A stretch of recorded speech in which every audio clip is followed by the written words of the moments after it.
Let me try. Done, Water Bob! Grow, grow, grow! Make yourselves a hoof! Forest, protect us for the everlasting.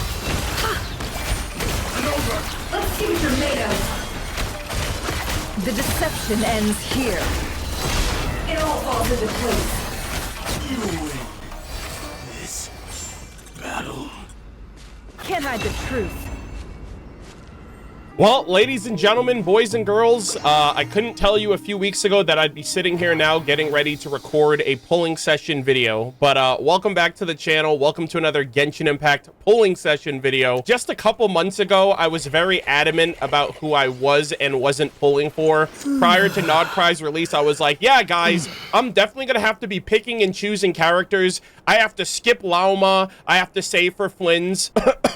Then I said I would skip Nefer and Yehoda, and lo and behold, Hoyoverse said, yeah, about that, my lore strimmer. They implemented some very interesting NPC interaction power creep into my character for Nod-Krai, which is essentially the same thing as Nahida's mind reading ability in Sumeru for Nod-Krai. And here we are. I am in the Curatorium of Secrets. At the time of recording, the version Luna 2 patch is officially out, and yes, I am pulling for Nefer only. I am skipping her weapon. I might do some cheeky build pity pulls on the weapon banner for next patch, which I assume is going to be Varka and Durin, maybe, probably also Yehoda. I just watched the Nefer trailers this morning, and I'm still thinking about it even now. That one shot. You know what? Let's not go down that rabbit hole. I've already expressed myself enough in that. I want to keep it PG. I want to keep it professional. I am here for lore, guys. I am your relatable lore strimmer. And so we are at the Curatorium of Secrets. I actually have to be careful when I go outside because the Archon quest starts off in the courtyard. So I had to like salute my way in here. But I wanted to come to the Curatorium because this is going to be my ritual area for pulling for Nefer. We are just going to be pulling a copy for her. And I might do a little cheeky 10 or 20 pull on the weapon banner because they do have the new like Frost Moon Scion weapons. Like they have the sword that everyone got for free during the world quest, and then they added in the polearm and the catalyst. So I want to try to at least snipe those. If not, I'll probably find a way around getting the lore for whenever we read lore later this patch. But yeah, my pulls did not go well for Flynn's. If you guys have seen the video, I lost both 50-50s on the weapon and the character, and I practically went to hard pity on each one. So double 50-50 losses. It's been a long time since that's happened to me.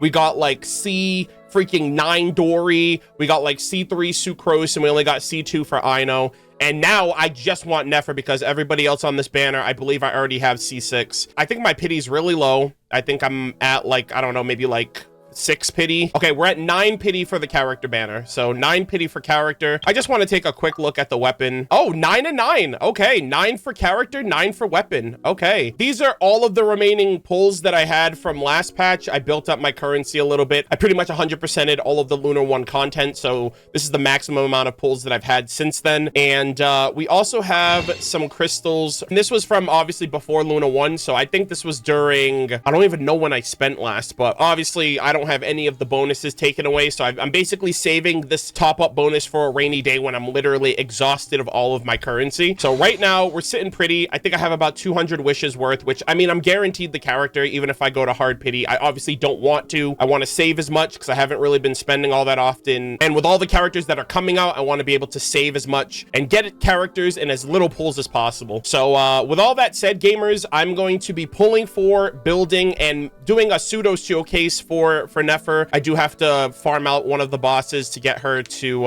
ascend her properly, but I just want 1 copy of her as soon as possible. 9 pity in a dream. With all that said, let us begin. 19. All right, and I don't think there's any like weapons or anything. Oh, we got a Yao Yao. Okay, nice. So yeah, so this is 19 pity right here. I'm just gonna probably skip if it's not a 5-star. Oh, also another thing to consider, I am now within the realm of being able to get the capturing radiant animation because I've lost 2 50-50s in a row. I lost my 50-50 for Lauma to Chi-Chi, and I lost my second 50-50 on Flynn's to Kuching. Now, I think you need 3 50-50 losses to guarantee 100% getting the character, but I think my rate at getting the character if I lose the 50-50 is a lot higher. I personally don't want, like, I really wish I didn't want Nefer, but I do, because I really want to save that capturing Radiance moment for someone like Durin, who is like an absolute must-have character. But, you know, it is what it is. There's also, I think if you win the 50-50, you don't lose your capturing Radiance, I think, until there's a chance where you can end up, like, sparking it in the future. So, I'm just praying that I win the 50-50 on Nefer and I don't lose to proc the capturing Radiance. So, anyways, 19 pity. Let's get it. Actually, this is 29. This is 29 pity now. All right, we got Sing Cho. 29 gamers. 39. Please. Oh, man. Yeah, I was gonna say Honkai Star Rail's luck is not on my side. I would have gotten the 5-star already. 49 pity. Ah! Guys, the things we do for lore. The things, and it sucks too because I don't have any, like, I already have all these other characters, so I'm getting basically one pullback in currency. 59 pity, I believe. 59. Oh, okay, we got it early, thank God. Okay, and that wasn't a capturing Radiance, so I didn't lose it to proc it, so I could still lose it, but I'm hoping that I won it. 59, so 1, 2, 3. Oh! Pleasure to meet Let's you. go! I'm Nefer, head of the Curatorium of Secrets. Yes! You may have heard a few rumors about me, but don't let that trouble you. Wow. Fact or fiction, I assure you it won't impact our collaboration. Also, she's got legs for days. I will never not mention that. I will never not bring that up. The fact that she has her own shining shades of herself is giving Primordial One energy, but also incredibly down bad for this character. Holy fuck. So we maintained, we won the 50-50. I did not utilize my capturing Radiance. So let me know if you guys are aware in the chat. Let me know if I still have that capturing Radiance chance now, despite winning the 50-50, because I still lost those other two. So I'm wondering if I lose another 50-50, if the chances of proccing it will still happen, because I don't really know how it works. I've never gotten the capturing Radiance animation. Dude, if I get a double 5-star, that'd be sick. 1, 2, 3, 4. Okay. 5 pity, 6 pity. All right, 6 pity and a dream. Holy moly, thank God. Sheesh. All right, so we went through a bit of currency. We went through about 6,000 primos and 15 wishes. It is what it is. We did get her. We won the 50-50. It was 50 pulls in, which is a little deep for me, unfortunately. But from here, I am going to try. I'm not going for the weapon. I'm going to do like 30 pulls max. I'm going to stop at 30. If I get a 5-star at 30 pulls, I'm not going to complain. But I'm going to stop at 30 just to see what 5-stars I get. Obviously, I don't want the bell. I don't want Favge. I want one of the two new, like, Frost Moon Scion based weapons, mostly the spear or the polearm and the catalyst. So we're gonna go 30 in. If I get her weapon, cool. I'm not expecting it, but I have the currency to blow, so let's do it. 19 pulls, 19 gamers. I will take as many new 5-stars. I preach. All right, and if we don't get it, it is what it is. I'll end up finding a way to get the lore. Oh shit, set those. Holy shit. Okay, I think that's a constellation. I don't think I have, okay. I don't think I have set those C6 yet. So I guess, is that the 4-star? All right, set those. You kind of just came out of nowhere, brother. I was not expecting a character. All right. Okay, this is 29 pity. 29 pity and a dream. I'll do one more 10 pull after this and we'll stop there. I was not expecting a character, though, unfortunately. We got Favge. Unfortunate. Yeah, I don't think I'm getting any of these new weapons, unfortunately. It is what it is, though. Like, this is just to kind of build on, say, like, building up my pity for the next patch's weapon banner. If Durin or Varka are going to be there. All right, this is it. 39, and that's it. We're done here. Okay, that is it. Actually, maybe I should do one more. Just, what the hell is this? Is this the Electro banner? Okay, I definitely don't have C6 Eon-san. So this is, I think this is C1 Eon-san. Oh my God, dude, I got cucked by 2 Electro characters. Man, I got so debated. I was going for weapons, man. Come on. Oh, and they gave me the 2 weapons I didn't want. Unlucky, brother. Okay, I'm gonna pull 1 time here. I think this will push me up to the 40 mark because I'm at 9 out of 10. So I think I'll get will I get another 4-star here? Okay, I won't. Never mind. I thought that's how it worked, but I guess not. Okay, so right now I'm at 4. You know what? Last one. All right, last one, I promise. We're at 50 pity here, so I definitely don't want to push my luck at this point. Brother, they just keep giving me characters! Holy shit, there's no shot. Every chance I tried going for the weapon, they gave me a character, and I already have C6 Kave. What is this luck? Well, now I have to stop. Yeah, I have to. That's crazy, brother. Holy dude. Okay, hold on. Eon-san, where are you, girl? Okay, and Sethos, actually. C2 Sethos. And we have, oh, C2 Eon-san. Okay, I thought I had C0. And, oh, and Yao Yao. Okay, C5 Yao Yao. All right, you know what? That's not too bad. I got a con for each of the characters that I got, but I certainly was not gunning for that, obviously. I'm gonna have to track somebody down that maybe went for the weapon just for the lore specifically, because I think that weapon is gonna be relatively important to Hyperborea lore, and it's not gonna be on my account, so I'm gonna have to track somebody down that may have pulled on the weapon banner and got them, but my luck was absolutely shite, so unfortunate. Lucky you. I have some time to kill. I love how she said, lucky me. Ma'am, there was no luck involved in this pulling session, okay? The weapon banner speaks for itself, I'll tell you that much. Anyways, let's go to Sumeru real quick. Yeah, so this area is what I was actually thinking about when we were watching her Nefer's character teaser. This is the chessboard that I was referring to, which has all the different locations. This is Gurabat. I'm sorry, this is Aru Village.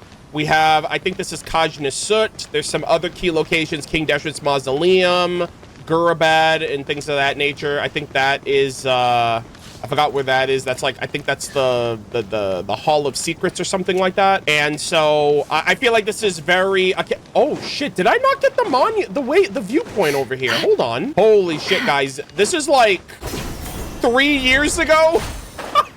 Okay, I don't keep up on how many viewpoints I have, but lo and behold, holy, yeah, this is the chessboard. I did not realize that there was a viewpoint right there that I missed for 3 years ago, roughly, or 2.5 years ago, since the desert area came out a little while after Sumeru released. But yeah, I just figured I'd come here. Also, let me see what wing glider she'd go. I think she'd go well with this one, maybe. Oh yeah, I think this green works out really well for her. I think the Sumeru one would work out well. Actually, that one would work out well too. I just think the darker green kind of goes better against the darker greens of her outfit.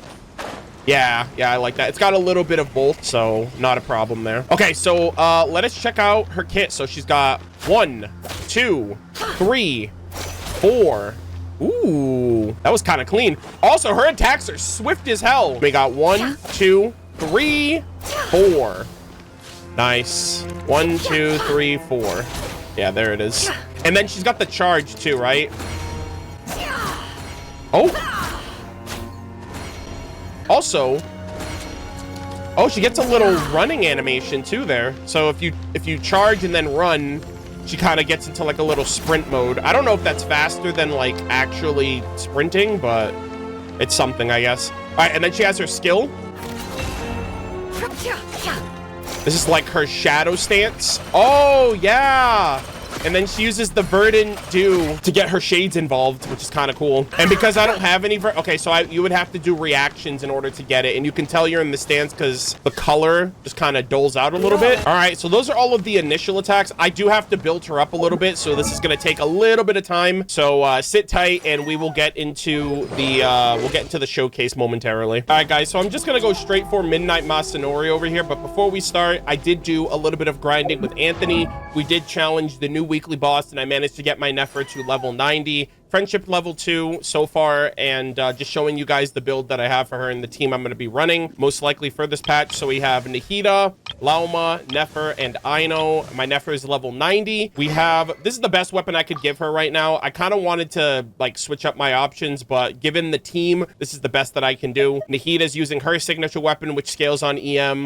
We also have Lauma, who's using Sitlali's signature, which was the lost 50-50 at the time that I got this on. So this also gives EM. So this is the best that I could do. It does give a little bit of damage to charge attacks, and it kind of evens out my crit damage. So I just decided to go with Nuvalet's weapon. We have the 4-piece Sky's Unveiling set. We have C0, and I decided to go 696, prioritizing her elemental skill for the charge attack damage. And just showing the ratio really quick, we have 55 over 263.7, which I believe the artifact set gives 30 crit rate. Yeah, so it gives 30 crit rate when you trigger a lunar reaction. So this is like 85 over 263 with 106 energy recharge. And just showing off the artifacts, we have crit damage, elemental mastery, and then we have crit rate, crit damage, and elemental mastery on the flower and feather as well. And yeah, that's my Nefer builds, and we're gonna challenge Midnight Masanori and see how we do. All right, here we go. Let me Look, try. the rainbow! The Temple of Wisdom! Leave this place with one hop. Holy moly. Seek within. This will do. Wow. Sheesh. That was pretty crazy. That was actually super clean. God damn. I have the feeling, I mean, this has probably been the case long before this point in my showcasing career. Let me know if there's a better, like, I don't know if there's like a better showcase for this kind of, like, I feel like we've power crept Masanori at this point. I'm like one tapping this man, but at the same time, I feel like Masanori is like the biggest challenge in the overworld, which is probably what I'm more so showcasing for these characters, because if you're watching my channel, you're probably not all that interested in meta and like big damage and stuff like that and end game. You're probably more of like an overworld explorer and enjoyer, and like just trying to get your characters to where you don't have that much of a challenge in the overworld is probably like what my showcases are more about. But let me know if there's any other mobs that I should probably test out like the potential of my build and my characters with, because that Masanori showcase was absolutely like, I feel so bad for this man. Like, brother, you got power crept years ago, and it's only getting worse with the release of every character. And I just got her C0. I don't even have her signature weapon. Granted, I have a C2 Nahida and a C0 Lauma with like only Nahida has a signature weapon, and you know, I have a C2 Aino, but she's not really doing damage. She's mostly there for the reactions. So I think this is an overall really good team for the most part, but let me know what you guys think. I really am looking forward to see, actually, you know what, before I end, I need to stay away from this because this is where the Archon quest triggers. So I want to just see what her ability does in the open world and how she like analyzes people and how she gathers like their data, because I don't think it's for every single, I don't think it's every Nod-Krai NPC. It might only be the NPCs within Nashatown. Let's see. Let's try, who are we gonna try this on? Oh, actually, holy shit, it just popped up. Curatorium of Secrets characters can use their intelligence gathering abilities to obtain intel from certain Nod-Krai residents. This kind of makes it seem like there's going to be more Curatorium of Secret related characters besides Nefer, because like they say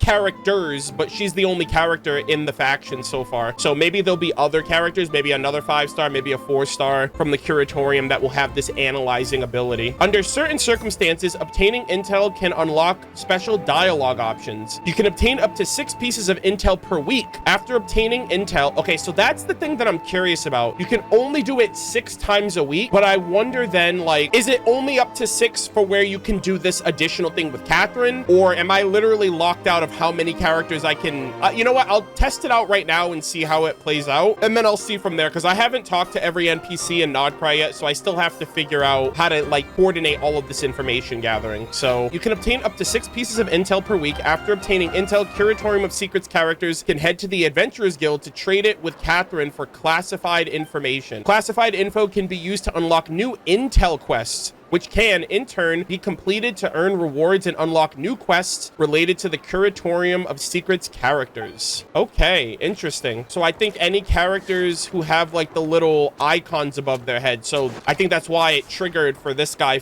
for example. So this is one person that it'll work on. So it's not every NPC. Yeah, I don't think it's every single one. It's only specific ones, which I'm still fine with that. This just makes me wonder. Okay, so I wonder if it's just like shop owners or stuff like that, or anybody with like a little blue title underneath them. So you have the owner of the Mead Boy. How about, is Dory over here still? Yeah, so Lord Sagama Bay's representative. So it's, I think it's anybody who has like a specific oh no, this guy's one. This NPC has it as well. So you press R2. No more lies. And then this little text pops up. Former Fatui worker expelled for reselling Fatui supplies. No evidence of being a spy from other factions. Likely just in it for the money. That's really cool, man. I really like that. And we also have a little, I did get an item in my inventory, I think. Hold on. Yeah, so I'm gonna go back the way I came. I'm just gonna make sure I don't trigger anything. I'm actually gonna, let's see what Sagama Bay's representative says. No more lies. Born into the Uza tribe, formerly the oh my gosh, formerly the leader of a bandit group. Holy. Robs caravans to aid the poor, albeit via ruthless means. Regarded as a symbol, a righteous thief amongst the, this is cool, amongst the desert tribes. For unknown reasons, willingly took a role as a housekeeper. Holy moly, this guy's a giga trad. What the hell? Brother's a former bandit tribe leader. Urwa. Ah, see, that's the interesting stuff that you wouldn't be able to get just from random sleuthing. This is really cool. Okay, let's try this lady. It all adds up. Dunyasha Andreyevna Golitsya, eldest daughter of the Golitsya family, a Snezhnayan noble house, seems to have run away out of spite against her family. Her noble connections could be worth leveraging. Oh my days. That's so cool. That's such interesting, relevant information. Wow, that is crazy. All right, so she comes from a noble family, and she's kind of working behind the scenes or working on the down low to make sure no one knows what, like, who she is or where she's from. She ran away from home too. See, that's the interesting, really cool stuff. Oh, this jeweler. This is another one, Rico. No more lies. Merchant selling treasures from the sea. Essentially a middleman reselling goods salvaged from shipwrecks. Prices are fair enough, but the odds of finding true valuables are slim. Yeah, so we did interact with that guy, I think, during a quest or something. And so really cool to have his background as well. Also, let me go and check out the wharf area over here. There are some NPCs over here worth tampering with. Oh, we gotta, oh, you know what? I'm gonna try to find that that Fatui agent that we talked to when we first got here. So we have Zenaida, a treasure hunter. Can't hide the truth. Former mid-level. Whoa. Once wild and free, now bridled like a horse. Not much of a threat. Although, to be fair to her, she was once in the same line of work as Yehuda. Better stay on my guard just in case. Oh. Nefer also has like specific lines about the characters too. That's interesting. I didn't realize that. Former mid-level leader of the Sea Hook gang, once recruited Yehuda into the gang, currently working as a treasure hunter employed by the Voynich Guild, serves as a bodyguard for the port supervisor Manez. Oh, this is super cool, guys. Really, really cool information. And I didn't realize, but Nefer actually gives a little bit of commentary, a little bit of input there every so often. All right. Oh, yes. Oh, my God. I'm so glad. This is one of the first NPCs I talked to when I got here. So he got deployed here by, you know, the Tsaritsa and the Fatui in general. And so he's like a new recruit. So we have Kudratov. Young and inexperienced agent, not even remotely brave, wants to order a custom weapon, but is struggling to save up enough money. That is so sick, man. I really like, this was actually like, this is a tailor-made perk for me that I would find great value in. And also, Nefer does come over here when you chit-chat with this guy. I do have to redeem my weekly voucher, so I'm gonna try to manage that in due time. How many NPCs was that? Hold on. All right, let's track this last guy, and we'll... Oh, wait. All right. Time for a break. That's enough intel for now. Oh, okay. So you only can track 6 people. Anybody else that might have a little marker above their head, I guess that's where it's called. So I didn't realize I got 6 already. That's insane. All right, nice. So I will try to turn these reports in. I'll probably do it this upcoming Sunday when I do my Columbina engagement, and so you guys can see it and I can feature it on stream as well. But I'm gonna leave it off here. Thank you guys all so much for watching. I hope you guys enjoyed the insight for the intel as well as my little showcase. Let me know if you guys got Nefer, if you guys skipped her. What do you guys think about her overall? As always, leave your thoughts in the comment section down below. I will also be streaming the Nod-Krai Act 3 and 4 Archon quests on Thursday and Friday, respectively. So I'm giving you guys 24 hours to catch up and get ahead of me before I stream on YouTube and Twitch. So be sure to check that out. But thank you guys so much for watching, and I will see you all in the next one. Take care.